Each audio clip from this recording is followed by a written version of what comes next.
জামিল আহমেদ লিমনকে নিয়ে আসার জন্য মানে বলা হয়েছে।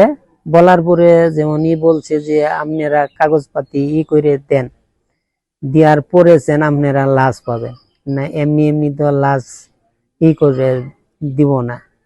তো ওই প্রসেসই চলতেছে যে নাচ আমাদের দেশে নিয়ে আসবো।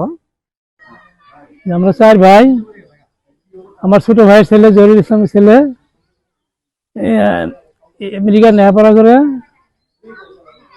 হঠাৎ করেই খবর হলো যে উধাও, বাসা থেকে উধাও। পরে হঠাৎ করে কালকে রাতে খবর আছে, 12টার পরে খবর আইলো আমেরিকা প্রবাসী যে লিমন মারা গেছে। লিমন আমার দেবর, সম্পর্কে দেবর। তো গত 2 বছর যাবৎ সে পড়াশোনার জন্য আমেরিকা চলে গেছে। যার পর আপনার গত 7 দিন যাবৎ নিখোঁজ। কিন্তু ও যে 2 বছর হলো পড়াশোনার জন্য গেছে, সে অলরেডি টিকিট কাটছে, সে বাড়িতে চলে আসবে, মানে এই ঈদের আগে বাড়িতে চলে আসবে, টিকিট কাটছে।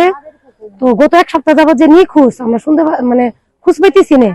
হঠাৎ করে গতকাল মানে খবর আসে যে লিমন মারা গেছে। এই খবরটা শোনার পরে মানে সবার মাঝে খোঁজ খবর শোনা যাইতেছে যে তার 2 খণ্ড করানো হয়েছে। তো এটা একটা মর্মান্তিক ঘটনা।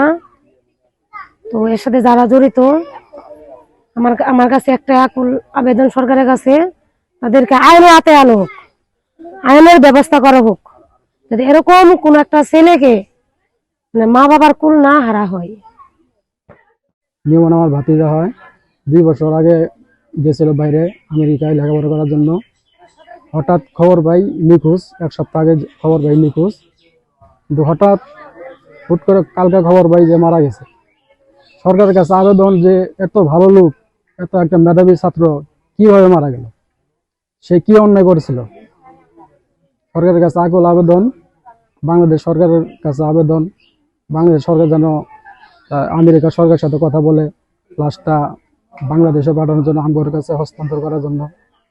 এটাই আমরা বাংলাদেশ সরকারের কাছে আশাবাদী।